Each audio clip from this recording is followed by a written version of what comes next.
Luiz, é com você aí. Manda ver. Beleza. Bom, boa noite, pessoal.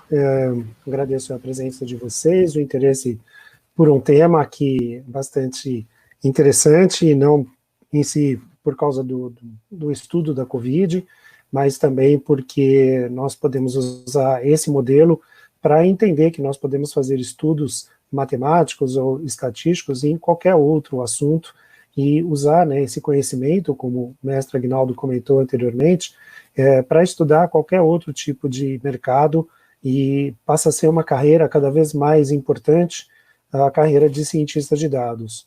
Não existe ainda uma definição clara, é uma carreira muito nova, mas os conhecimentos que estão sendo buscados pelas empresas, né, são esses que constavam naquelas vagas citadas, e que mesclam um pouco de conhecimento de ferramentas, né, como o Excel, o Power BI ou ferramentas estatísticas, mescla também um pouco de conhecimento de negócios, de alguns processos de empresas, enfim, não é um conhecimento tão específico, não é uma coisa que a gente tenha uma necessidade muito específica. Significa que muita gente pode se capacitar para ter esse skill que as empresas estão buscando, né, que é o perfil de analista ou de cientista de dados.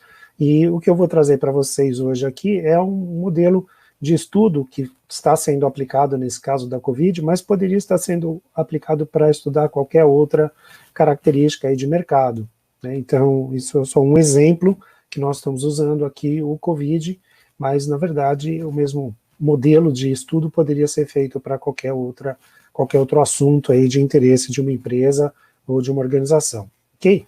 Então, vamos lá. Aguinaldo, coloca isso. Beleza. Nós, então, temos aqui dados que foram coletados de 3 fontes, basicamente, a Universidade Johns Hopkins, nos Estados Unidos, uma empresa brasileira chamada Inloco, e o Worldometers, que é um site que tem muitas informações sobre diversos assuntos e que criou, desde o início da pandemia, uma seção específica sobre os dados do coronavírus. Essas são as nossas fontes primárias aí de informações, e os dados foram coletados até o dia 7, né, lembrando que eles têm um atraso, né, para divulgação. Nós hoje, né, olhamos para os dados de ontem, mas nem sempre nós temos eles atualizados até a data de hoje. Então, essas fontes que foram consultadas trazem aí os dados até o dia 7, e eles são, então, bastante fresquinhos para a gente utilizar, ok? Nossa agenda, da minha parte, né, fala sobre o processo de captura dos dados, processamento, transformação e limpeza desses dados, para que eles possam, então, a partir daí, serem utilizados, uma análise gráfica e uma análise preditiva, baseada em modelos matemáticos, e, finalmente, falar um pouquinho do resultado disso, que é a tomada de decisão. Então, o primeiro item da nossa agenda é o processo de captura de dados, processamento, transformação e limpeza. Como eu comentei antes, o primeiro passo foi obter uma lista que ela é compartilhada diariamente, quer dizer, é compartilhada o tempo todo e atualizada diariamente pela Universidade Johns Hopkins, e que pode ser baixada por qualquer pessoa, tecnicamente em formato CSV, que é algo como uma planilha um pouco mais simples, né, sem nenhum tipo de formatação. E nessa planilha eu trouxe ali uma parcial, né, desses dados, tem todos os países que estão sendo acompanhados, e data a data, desde o dia 22 de janeiro até a data mais atual, né? Então, só para vocês terem uma pequena ideia do que é, né, esse trabalho que o pessoal faz todo dia, de atualizar esses dados de todos os países. Alguns países estão separados em regiões e sub-regiões, e todos eles trazem ali as informações de novos casos, também, infelizmente, dos óbitos. Nesse caso, nós estamos olhando aqui os novos casos, né, as confirmações de novos casos. Então, o primeiro passo é obter uma base de dados. Nesse caso, então, está sendo utilizada essa da Johns Hopkins, e desse total aqui, nós vamos filtrar alguns países de interesse. Nem todos eles vão ser usados no nosso material aqui hoje, então fiz um filtro ali de alguns países apenas, e Depois nós calculamos, a partir dessas informações, somente os novos casos diários, porque aquela planilha que eu mostrei anteriormente, ela traz os dados acumulados. Então, passou por uma transformação de dados, né? Então, dentro do processo, uma transformação de dados para que eu tenha, a partir de agora, somente os novos casos, e não mais os casos acumulados. Bom, fazendo os novos casos, existem alguns dias que acusavam erros de interpretação, como valores negativos, por exemplo. Então, toda vez que nós trabalhamos com uma base de dados, nós temos que olhar a base para ver se nós não encontramos dados incoerentes ou inconsistentes. E se existirem esses erros, nós temos que expurgá-los, e existem algumas técnicas para expurgo, para complementação, enfim. E, tecnicamente, existe aí todo um estudo a respeito disso. Então, os dados foram trabalhados para não apresentarem essas distorções. Então, isso faz parte do processamento, do tratamento dos dados que vão ser utilizados, né? Então, toda vez que nós vamos fazer um estudo, nós temos que começar por uma base, depois fazer, então, um filtro, fazer uma limpeza dessa base, prepará-la para ficar adequada para o nosso estudo, para que depois, então, a gente comece a fazer o estudo efetivamente. Então, feito aí o cálculo, nós fizemos também mais um terceiro ajuste, que foi calcular as médias móveis, porque nós sabemos que existem alguns erros de tempo de notificação.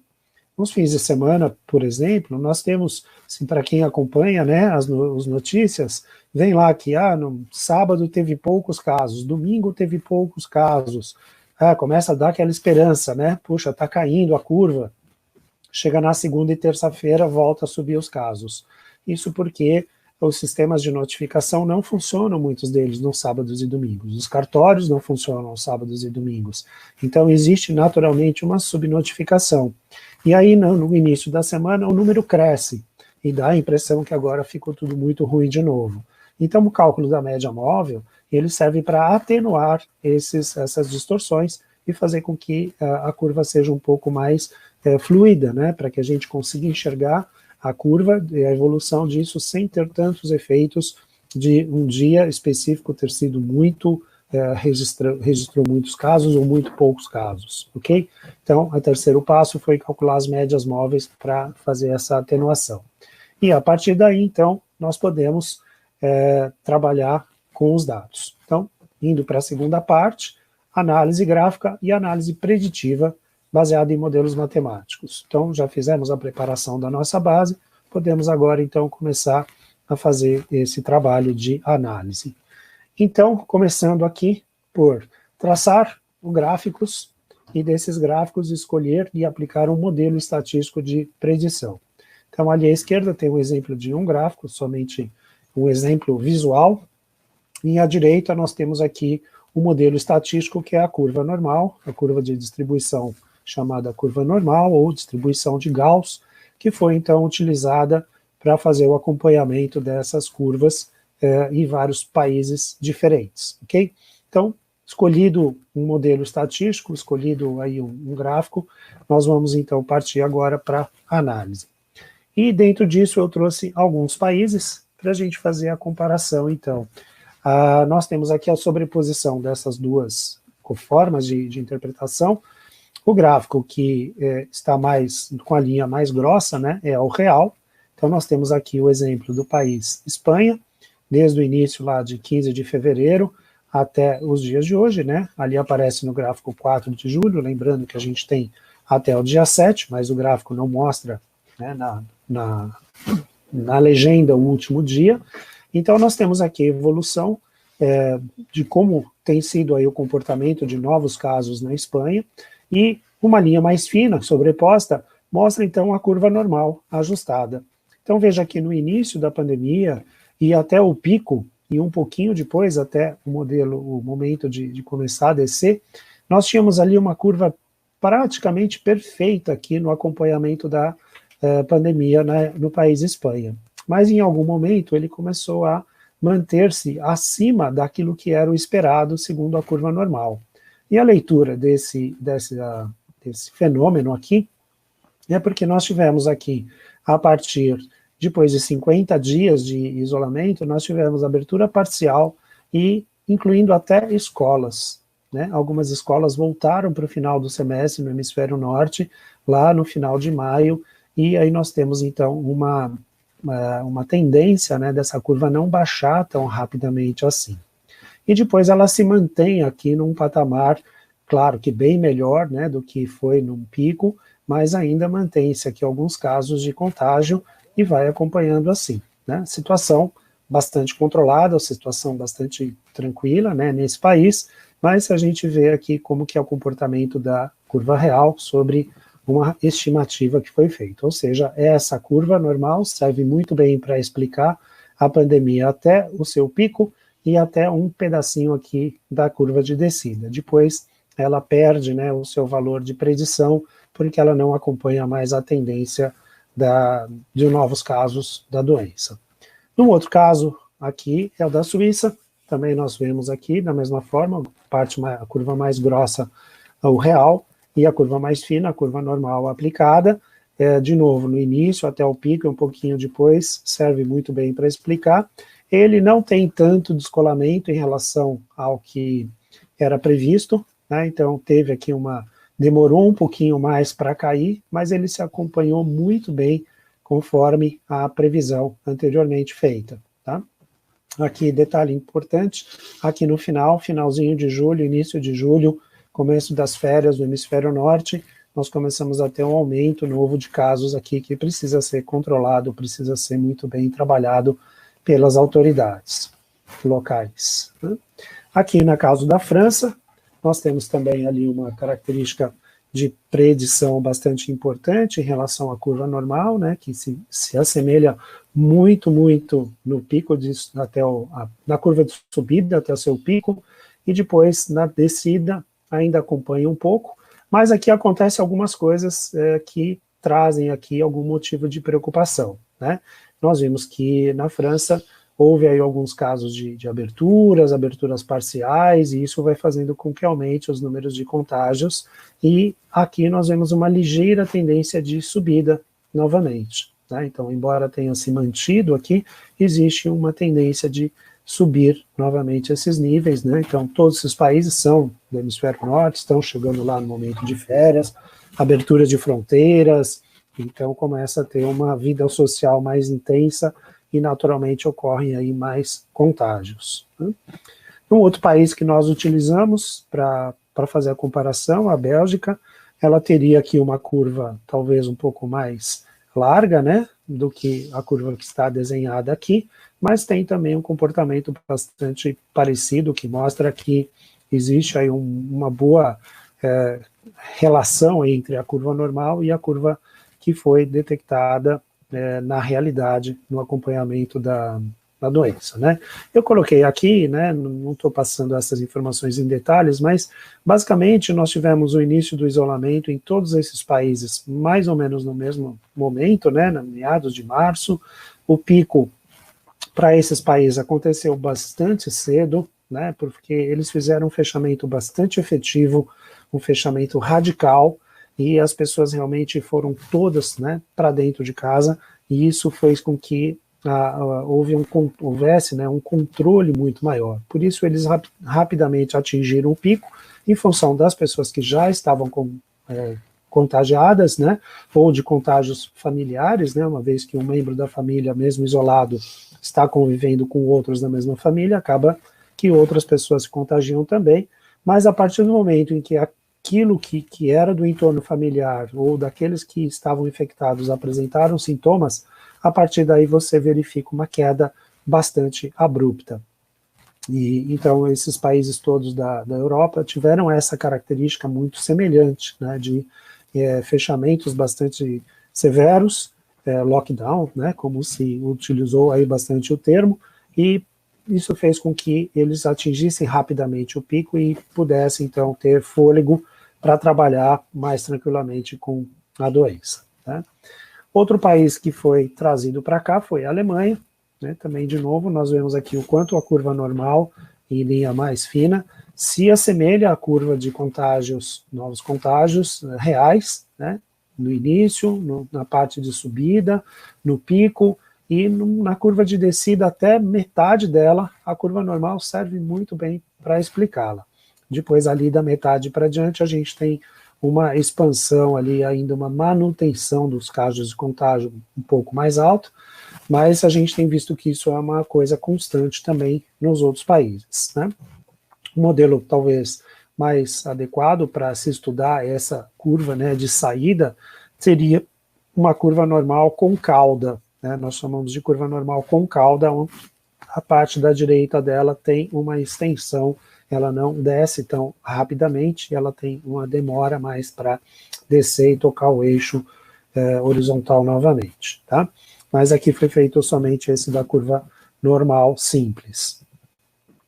Um outro país estudado foi a Itália, né? Também veja como a curva no início até o pico praticamente está em cima, né? Uma curva da outra, parece que realmente não tem distinção alguma, né? E de novo, passado o pico, um pouquinho mais, o que muda, né, é a característica de cada país de abertura, a característica de cada país de voltar, então, a ter o povo na rua, de ter um afrouxamento no isolamento, e a gente vê o quanto o efeito disso vai aparecendo, né, em relação àquilo que estava previsto. Nós vimos aí alguns casos que era possível, né, se manter essa curva mais próxima da previsão da curva normal, mas ela teve ali uma extensão. Bom, o que importa aqui é que hoje nós estamos numa situação mais tranquila também em relação à Itália, né, com casos reduzindo, novos casos todos os dias, né, então nós temos aqui uma situação bem melhor, né, do que a que nós assistimos aí pelos noticiários durante esse momento aqui de março, finalzinho de março praticamente, né, que foi o momento de pico da Itália, né. Esses países aqui, eles tiveram com essa característica, o enfrentamento da crise em coisa de 23 dias. A partir do 100º caso, em 23 a 27 dias, houve o pico, né? E nós temos outros países que não chegaram ainda no pico, mesmo após mais de 100 dias de tentativas de isolamento, ainda não chegaram no pico, né? Veja que diferença, 25 dias contra mais de 100 dias de isolamento. Né, são características muito diferentes, né? Nós vamos chegar lá daqui a pouco. Outro país utilizado também aqui foi o Reino Unido. O Reino Unido já teve uma característica bastante diferente, né, de comportamento da curva, demorou bastante aí a descer, né, ficou ali num platô, depois de atingido o pico, ela permaneceu com casos altos de contágio durante mais de praticamente um mês ali de altos contágios ainda, para só depois começar a cair. E aí ela foi mais efetiva e começou realmente a reduzir e tem se mostrado nessa mesma tendência de queda dia após dia. Um outro caso aqui, Portugal.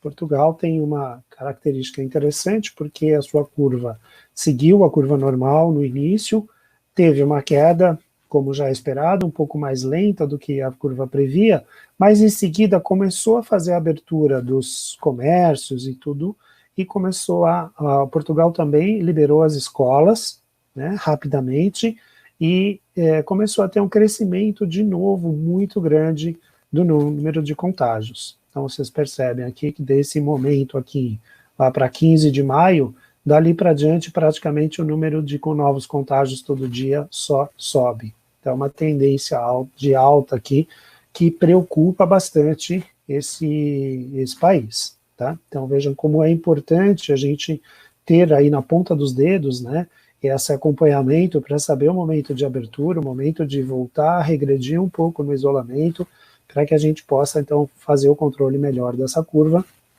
e manter sempre o sistema de saúde apto, né, a dar conta de todos os atendimentos necessários. Agora nós temos aqui os Estados Unidos, né? Parece que está tudo errado nesse gráfico, né? Parece que o professor não conseguiu estudar direito isso, né? Mas veja que interessante, nós tivemos ali um crescimento na primeira curva, né, em março, abril, e ele de novo se comportou muito bem, conforme a curva normal, chegou no pico, só que depois do pico, ao invés de descer, ele praticamente se manteve constante, até que chegou aqui em meados de junho, resolveu subir novamente. E qual é a característica diferente dos Estados Unidos em relação aos outros países, né? Primeiro, os Estados Unidos é um país de dimensões continentais.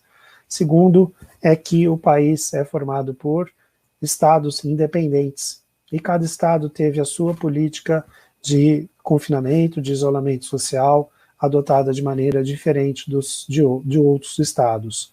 E por causa disso, nós temos vários países dentro de um só. Nós temos várias populações diferentes, com várias curvas de contágio diferentes dentro de uma só. Então, ao invés de se manter tudo controlado da forma como nós vimos nos países europeus, que são países com dimensões geográficas menores e populações menores, e que conseguiram, então, dar conta de debelar a pandemia, nós tivemos aqui nos Estados Unidos uma preservação do número de contágios e, a partir daí, uma nova curva de ascensão. Então, foi desenhada aqui uma outra curva normal aqui, e veja que, mais uma vez, essa parte de ascensão segue exatamente a curva normal. Então, ela seguiu aqui da primeira vez, só que, em vez de cair, ela se manteve, e aqui ela encontrou uma segunda curva normal, né? Acho que a gente não pode nem chamar isso de segunda onda ainda, uma vez que a primeira nem acabou, né? Mas isso aqui mostra bem como que é perigoso a gente abrir sem um planejamento, né? Sem uma estratégia unificada. Então, esse exemplo dos Estados Unidos é um exemplo ruim, né? Claro que ninguém gostaria de ver esse grande número de casos acontecendo, mas ele serve como um bom exemplo, né? Uma boa lição para a gente entender o que acontece quando a gente não tem um controle unificado, né? E aí, depois de falar, então, desses países, a gente fala do Brasil, né? E eu trouxe para cá essa curva que, diferente das outras, não foi trabalhado com a média móvel, tem aqui nesse gráfico os valores dia a dia, né? E mostra que nós chegamos aqui no momento, em meados de junho, em que, de alguma forma, se achou que tínhamos atingido o pico. Então, tivemos alguns dias seguidos de queda, mas logo em seguida um novo aumento. Mais um pouco de queda, um aumento que foi o maior pico que a gente teve, né? Mais de 55 mil casos registrados em um único dia, e depois uma queda.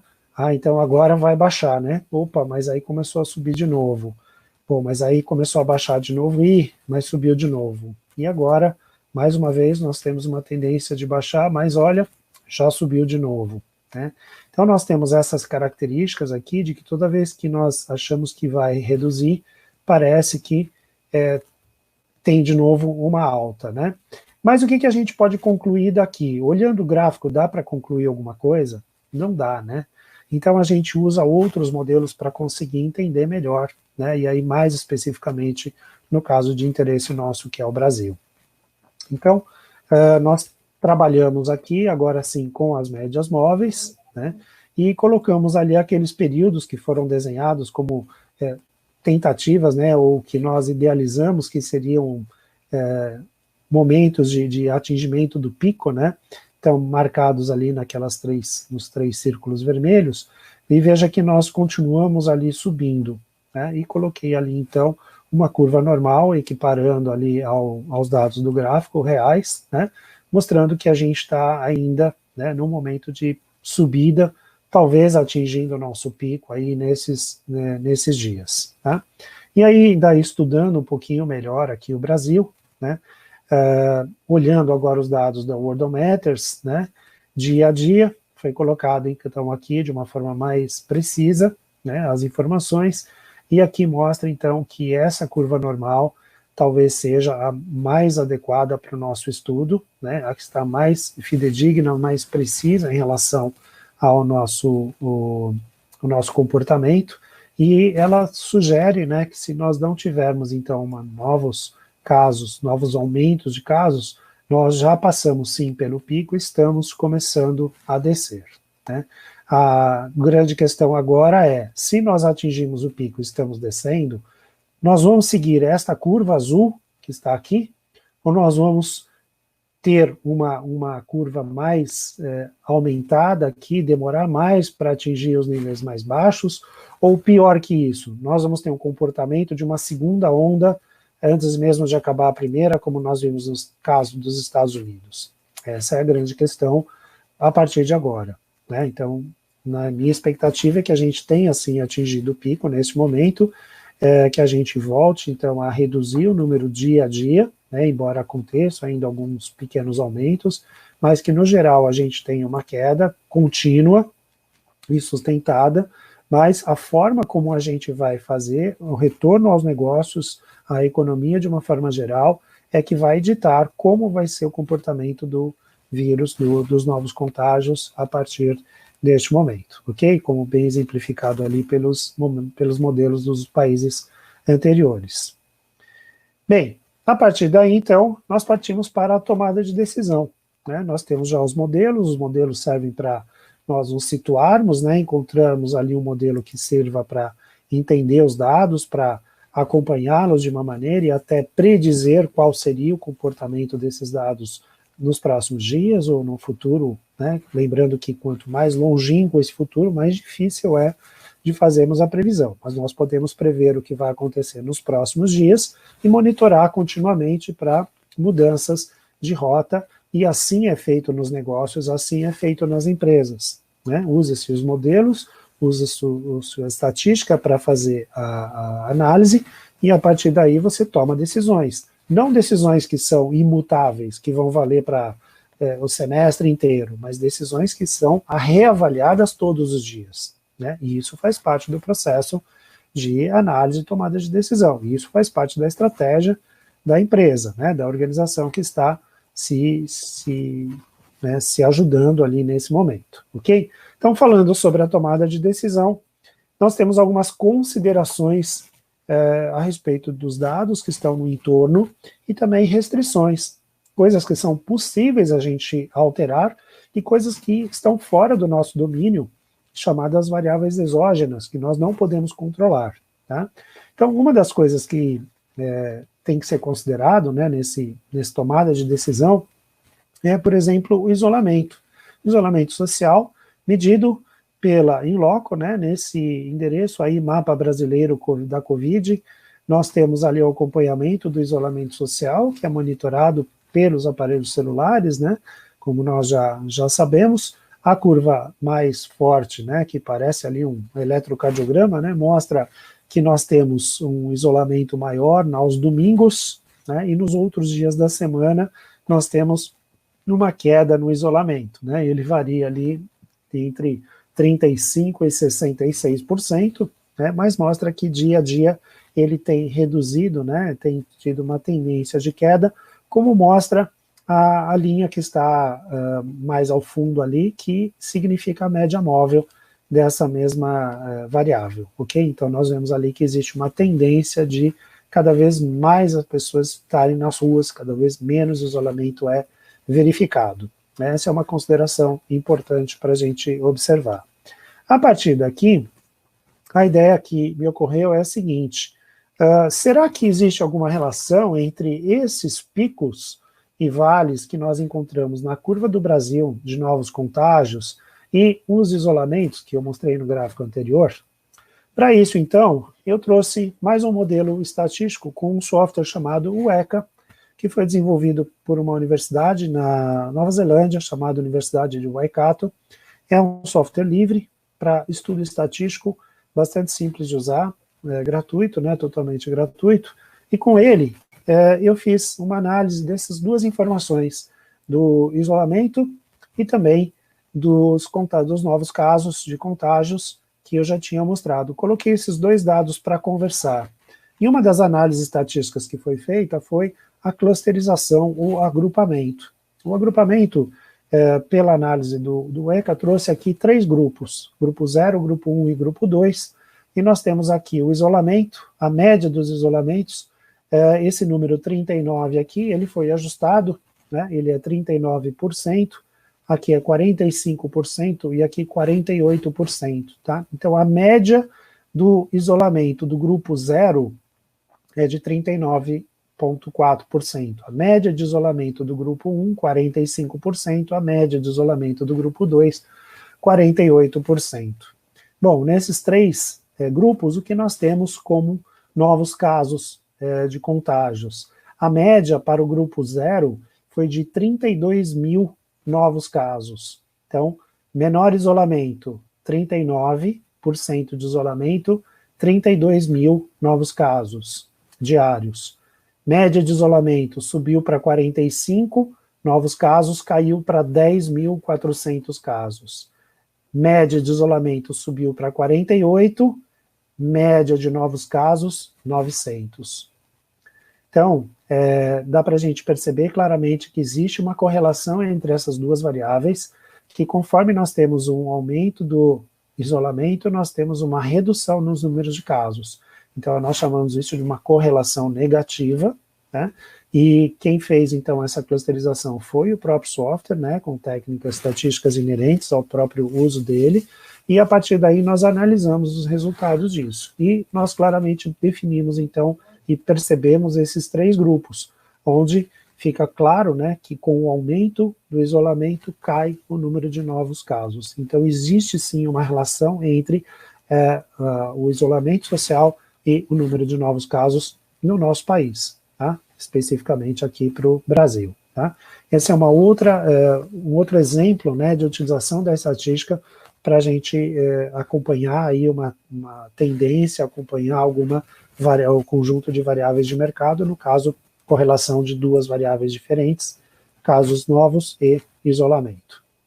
E também mostrando aqui no próprio ECA uma curva, né, um gráfico de dispersão que mostra a correlação entre essas duas variáveis. Aqui no eixo vertical nós temos o isolamento, né, 62 aqui é 62%, 47%, 32%, e aqui no eixo horizontal nós temos os números de contágios. Então, nota-se aqui uma tendência, né, de que quanto mais há isolamento, menos casos aparecem, né? Os números, os X aqui mostram que existe uma grande porcentagem de baixos casos de notificação de novos casos quando existe um aumento de isolamento social. Quando o isolamento cai, aparece aqui mais frequentemente o maior número de casos, principalmente esse aqui que é o maior de todos, que ocorre no momento de baixa de isolamento, né? Então são duas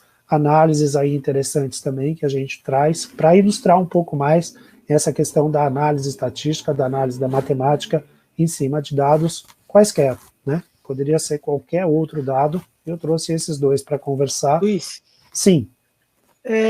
Você apontou em algum lugar aí os seus X aí, sim, e acho que não apareceu aqui.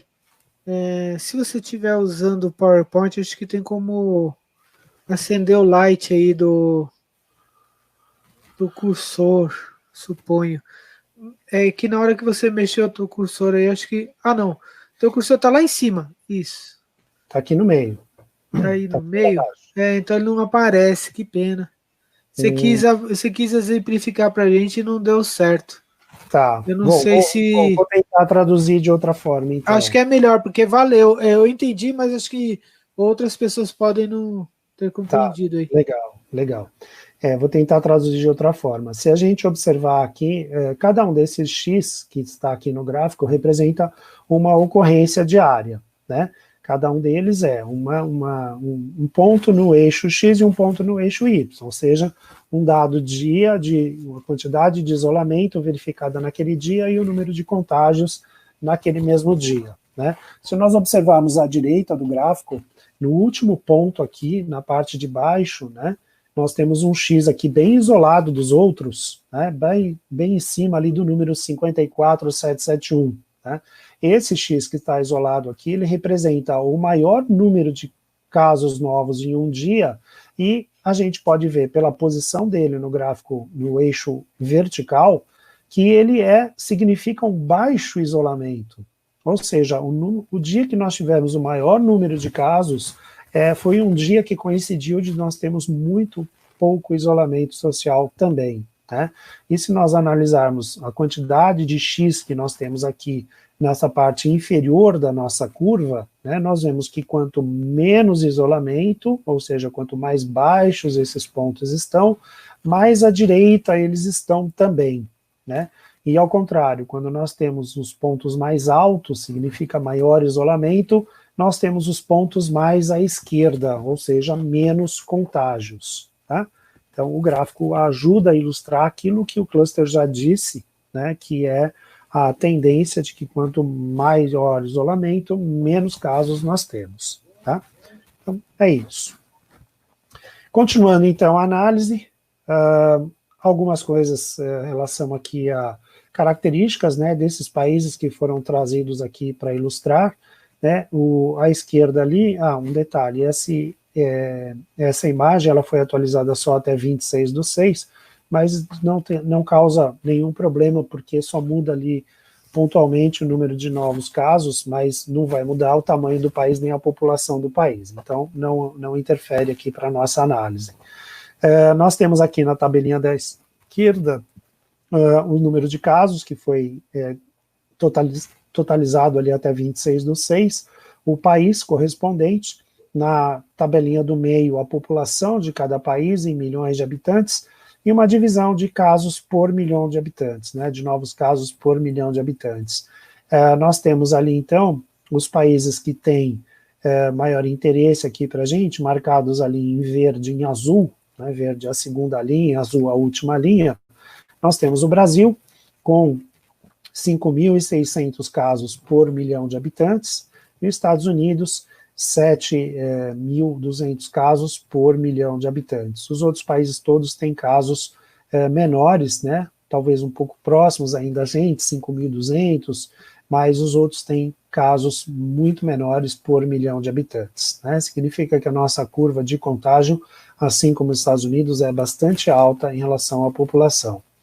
E à direita, na coluninha da direita, nós vemos a dimensão dos países em quilômetros quadrados e o número de casos por quilômetro quadrado. E, de novo, salta aos olhos, né, características tanto do Brasil quanto dos Estados Unidos, que mostra que nós temos um número de contágios bastante baixo em relação ao tamanho do país.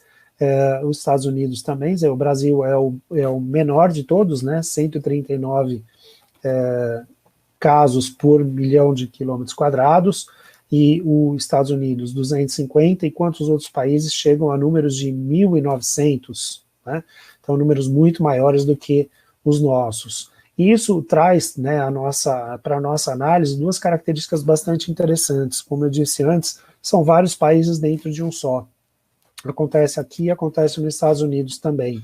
Então uma dimensão geográfica muito grande mostra que nós temos uma ocorrência, né, de que a onda vai se alastrando gradativamente, e quando um lado começa a ficar melhor, como é o caso de São Paulo, ou mesmo Amazonas e Pará, que já passaram pelo pico, nós temos outros estados chegando no momento crítico, ou no interior dos estados, chegando em momentos críticos nesse momento. E a mesma coisa acontece nos Estados Unidos. Nova York, que foi o epicentro durante algum tempo, já desativou os hospitais de campanha. E outros estados agora estão sofrendo muito com isso, né? Então são várias ondas dentro de um único país, né? Então mostra como que a gente tem que analisar caso a caso. Não adianta a gente olhar para o modelo da Itália, da França, da Espanha e falar vamos fazer igual. Nós temos características muito diferentes. E infelizmente, aonde nós estamos mais parecidos é com os Estados Unidos. Isso quer dizer que se a gente não fizer muito bem feito a nossa lição de casa, a nossa curva pode acontecer a mesma coisa que aconteceu lá nos Estados Unidos, como eu mostrei anteriormente. Tá?